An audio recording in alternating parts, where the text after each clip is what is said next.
Tonight on the Mike Tomlin Show, it's Wild Card Weekend, and the Steelers return to the playoffs by hosting the Browns on Sunday Night Football at Heinz Field. Coach Tomlin joins Bob Pompeani to preview tomorrow night's matchup and look back at these two teams' Week 17 meeting. Plus, I go one-on-one with quarterback Ben Roethlisberger.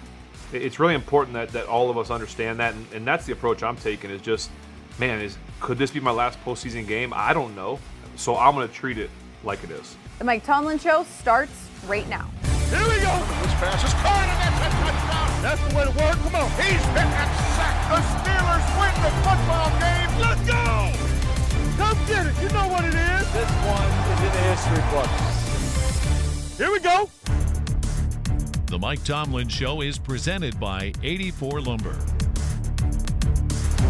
Hi everybody, I'm Missi Matthews and welcome to the Mike Tomlin Show presented by 84 Lumber. The Steelers and the Browns are the last game on the docket for Wild Card Weekend on Sunday night here at Heinz Field. And these two teams met last week with the Browns winning in a close one 24-22. Tomorrow we'll be meeting number 3. Let's head over to Bob Pompeani, who's with Coach Tomlin, for more on that. Bob?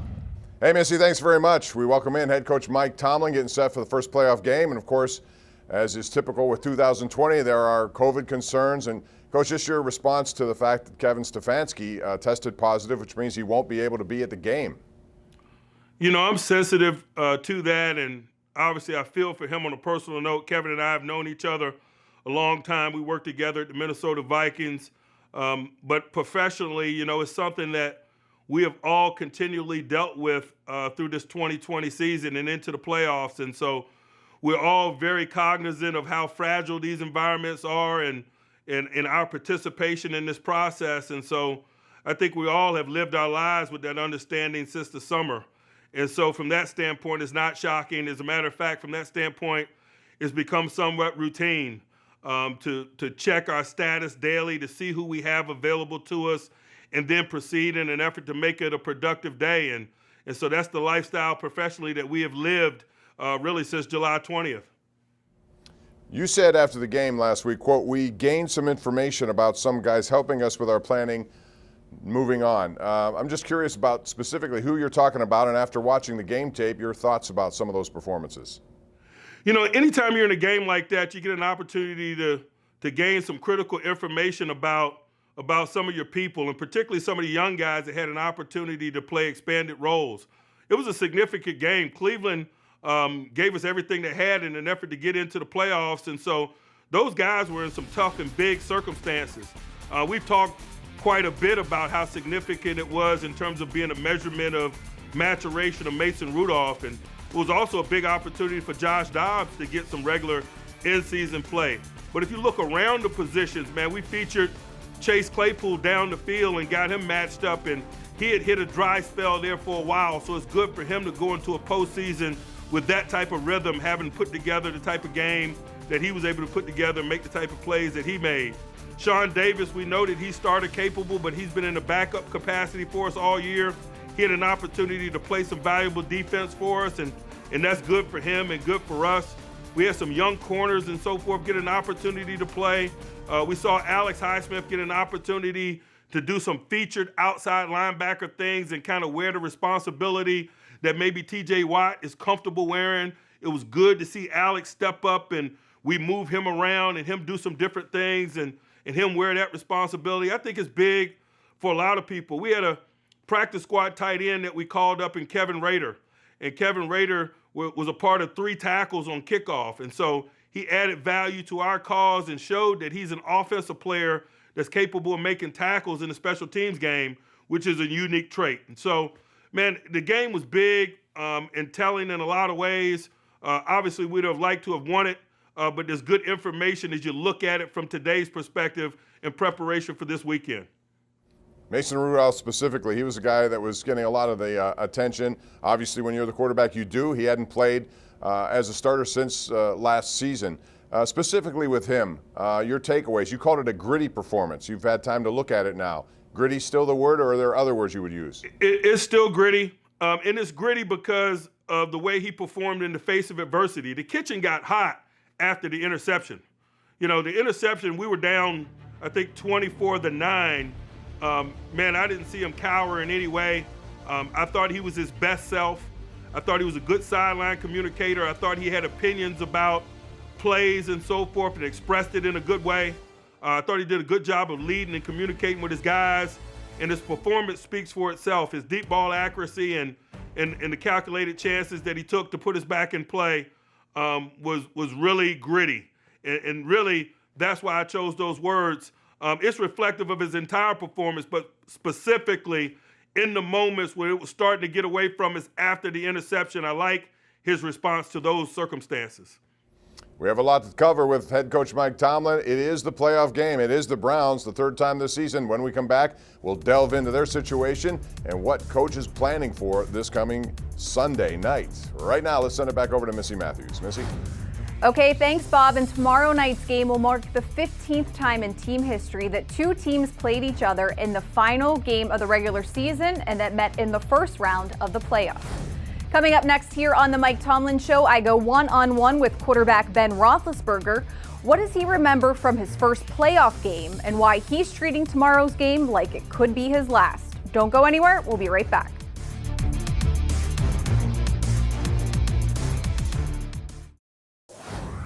Welcome back, everyone. Ben Roethlisberger is 23-2-1 all-time against the Cleveland Browns, and for the first time, he'll face them in the playoffs tomorrow night. Ben will be making his 22nd career postseason start, which will pass Hall of Famer John Elway for 5th in NFL history.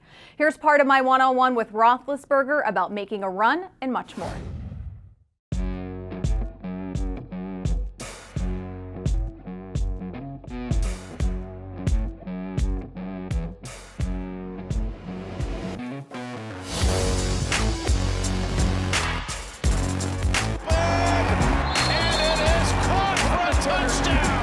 This is outstanding. Roethlisberger with a dime.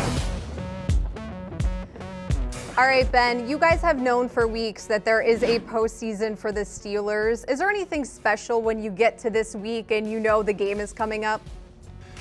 Well, a little bit. I mean, it's been a unique situation. Every year, every end of the season is a little bit different, right? Sometimes you're playing to get in. Sometimes you're looking for help from someone to get in, and for us to know for a couple weeks now that we're getting in has been nice. It obviously took us longer than we wanted to clinch the North, but it has been uniquely different because it's kind of been, I've joked that these last couple games are our preseason to the postseason. You know, you can kind of work on things and right the ship because obviously offensively we haven't played as well as we wanted, but it's definitely been a unique situation to know that you're getting in, and then just mentally saying, okay, we got to get this thing going when the time's right. This will be your 22nd start as the quarterback for the Steelers in the playoffs. Do these games mean any more to you now that you are in this stage of your career? Well, you know, you don't know how many you're going to have, how many you're going to have left, and that was one of my messages to the guys was, you don't take this for granted. I'm not taking it for granted, and they shouldn't either. You never know in this league and in this business. You can't say like I'm going to make it every year and next year will be the year because you don't know. And so there have been some Hall of Fame players that have spent 30 years in this league and have only made it to a Super Bowl once.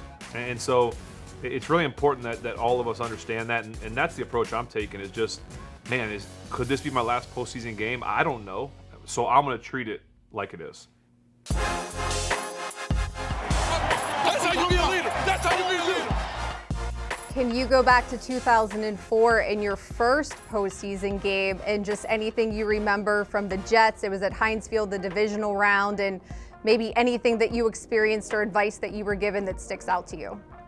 That was some of the advice I received. I remember we had a group meeting, a team meeting, and I don't remember who got up and spoke, but someone got up, and it was a veteran guy that just preached on how important this moment is and this opportunity, and every little mistake is magnified. Every big play is magnified, and really it's that one game tournament, truthfully. I mean, you got to win that game to move on. And so that was a long time ago that I played in that game, but I just remember relying so much on the veteran guys and just telling myself not to screw up. You mentioned it a little bit of just the advice you have given to the young guys, that offensive players only meeting before the Colts game. You said it was to kind of let the veterans speak and kind of show the room that not a lot of people have playoff experience. Did any young guys ask questions, and was there anything that you ended up taking away from that meeting? No one spoke. I don't think anyone had the nerve to speak. I mean, we opened it up, and I think guys were just soaking it in and absorbing it. Some of the veteran guys came up and told me, that was really helpful, and they appreciated it, and this, that, and the other. And so, really, as long as guys understand the significance and the importance of what the postseason means, then they got something out of it.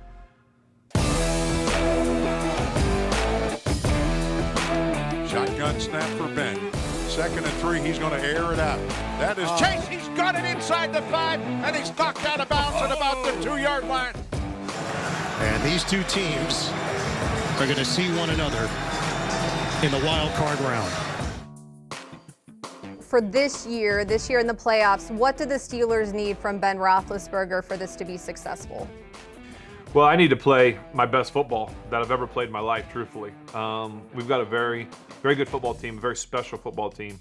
But I need to be on my P's and Q's. I need to be my best. I need to not turn the ball over. I need to do everything I can to help us win football games. Last question for you, Ben. Just preparing for this season, going all the way back to training camp at Heinz Field, a different venue, knowing that you guys were playing in a pandemic and that things were going to be unexpected. Is there anything you guys did as a team, or maybe even just as an offense, to be prepared to potentially lose a player, a coach, an entire unit during the season? It's been such a unique year off season. I mean, everything has just been, no one could ever prepared for this. And I think that's what's made this team and this group so special, is that we've been able to persevere. We've been able to, push through it, make the postseason, understand that if a coach goes down, I mean, there were days that we made sure that, a specific coach wasn't there, the next coach up was ready to go. And I think it also helps that we've got a veteran group. We do have young guys on offense, but we've got a lot of veteran guys that know how to be professionals and know kind of what it takes to win games and try and win a championship. And so we've just tried to lean on those guys, myself and other veteran guys, to lead the way. All right, Ben, thanks for your time. Good luck this postseason. Thank you, Missy. Thanks to Ben for his time this week. For quarterback Baker Mayfield and the Browns, there will be a lot of firsts tomorrow night in the wild card game. Coming up next, Bob Pompeani and Coach Tomlin return to break down this wild card matchup. We'll be right back.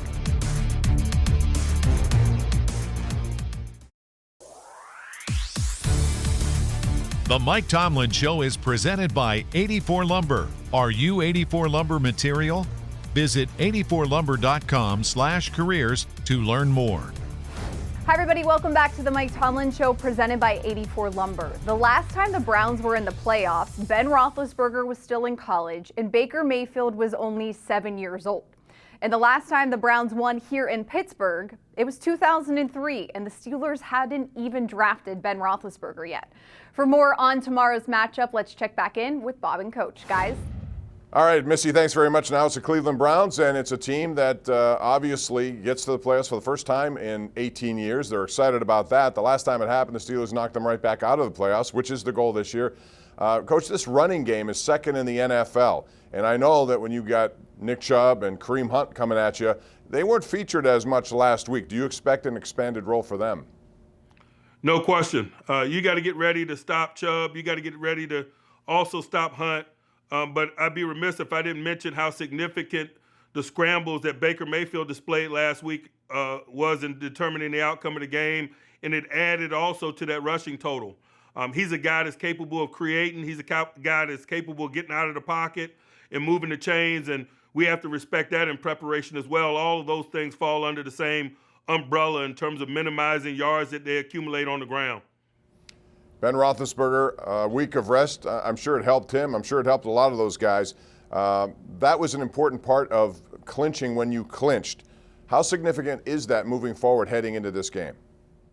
Probably the most significant element of it from my perspective in this environment was those guys that we had an opportunity to rest, we left at home. And so we kept out of harm's way from a COVID perspective in terms of travel and all of those things.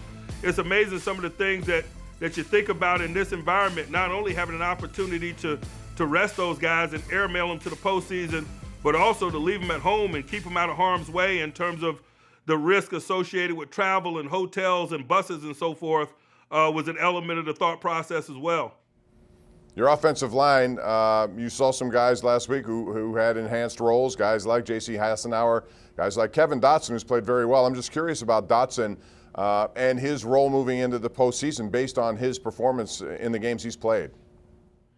You know, he's proven that he's more than capable over the course of the season. Along the way, though, he also has had some availability issues of his own. We're glad that we got a viable guy in him, and hopefully we're going through the week where we see a certain level of readiness from Matt. He stays up along with DeCastro. We need as many quality guys at each position that we can have as we push into January. It's not going to do anything but help us. The last time we saw Ben Roethlisberger and company second half down the field, some tremendous throws, big-time catches. We saw that also the deep passing game in the game last week with Mason Rudolph. Will that be part of this game moving forward? And if so, do you expect it to help the run game, which still kind of sputtering along? I think if we're functioning well, that's a component of our play. And it's in the desire for us to function well. We know it's needed this time of year. So it's reasonable to anticipate that we're going to be challenging people down the field in an effort to make them respect all components of the field, the horizontal grass, the vertical grass, and that does nothing but positively affect the run game. And you mentioned Claypool before. I'm just curious, too, about the fact that he, at one point, I know you were concerned potentially about that rookie wall. Has he gotten through that? Did some games in which he didn't have as many reps help him along the way? Because he was very active last week and made quite a contribution. That was the intentions. I've had young wideouts in the past, and I've worked hard to manage those guys. If you think back to 2010, the run that young Antonio Brown had in the playoffs, really, a lot of people didn't know a lot about him until that playoff run.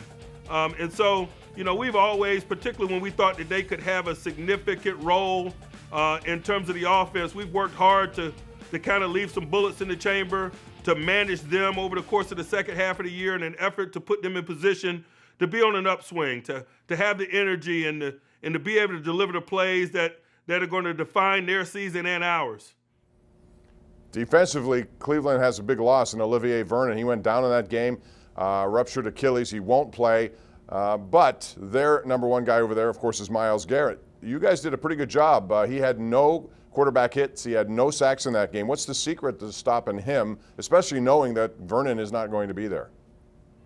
He's the type of guy that you work your tail off to minimize his impact on the game. You realize he's a catalyst for them, and oftentimes that requires schematic help and personnel help. I'd be remiss if I didn't mention the quality job that Al Villanueva did as a primary guy in terms of combating him. But we also did some things schematically to assist him and others who have to work to minimize a guy like him. You're never going to eliminate him, but you better work extremely hard from a personnel standpoint and from a schematic standpoint to lessen his impact on the game, and that's just business going against a guy like him. Well, the game will be on. It's Sunday night, and it's under the lights at Heinz Field. When we come back, a final word from head coach Mike Tomlin. Right now, let's send it back over to Missy. Okay, thanks, Bob. We will get to that next. We're going to take a quick break. The Mike Tomlin Show. We'll be right back. I don't know how he did it. The Steelers are the Super Bowl champions. From the right hash, the holder is Jordan Berry, the snapper Greg Warren. A 35-yard field goal with 18 seconds to go. Here's the kick by Boswell. It's on its way. It's up. It's good. The Pittsburgh Steelers forge ahead by a score of 18-16. 14 seconds to go. How about that? Coach Tomlin made it very clear going all the way back to training camp that playing during a pandemic was one fail, all fail. So staying healthy this year has taken on a completely new meaning. Let's check in one final time with Bob and Coach for more on that. Bob. Hey, Missy, thanks very much. Final word from head coach Mike Tomlin. And, Coach, this has been a turbulent year, to say the least. All the ups and downs, the protocols, the changes, the adjustments. yet you've remained the same. I'm just curious what you've learned about yourself and what you've learned about handling situations, something like this you never would have anticipated.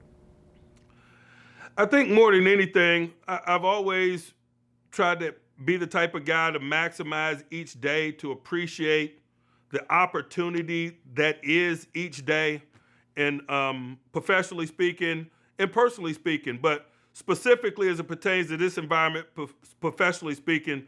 And I think that's one of the chief lessons that's been reinforced through all of this for me. Every morning, and I mean every morning of my life since July 20th, I wake up and I'm waiting for an email or some information regarding the results of all the COVID tests from our group from the previous day. And that's how I start each day. And so I got a hardcore plan about what the day may look like, but the day doesn't legitimately get started until about 6 a.m. or so when I get that information about who I have available to me, or more importantly, who I don't have available to me, and what does that mean for the rest of us. And I think when you're faced with adversity like the pandemic has provided, it creates that pause. It makes you live day to day, moment to moment. It makes you appreciate the opportunities and the scarcity of them. And I know that I've grown in that way.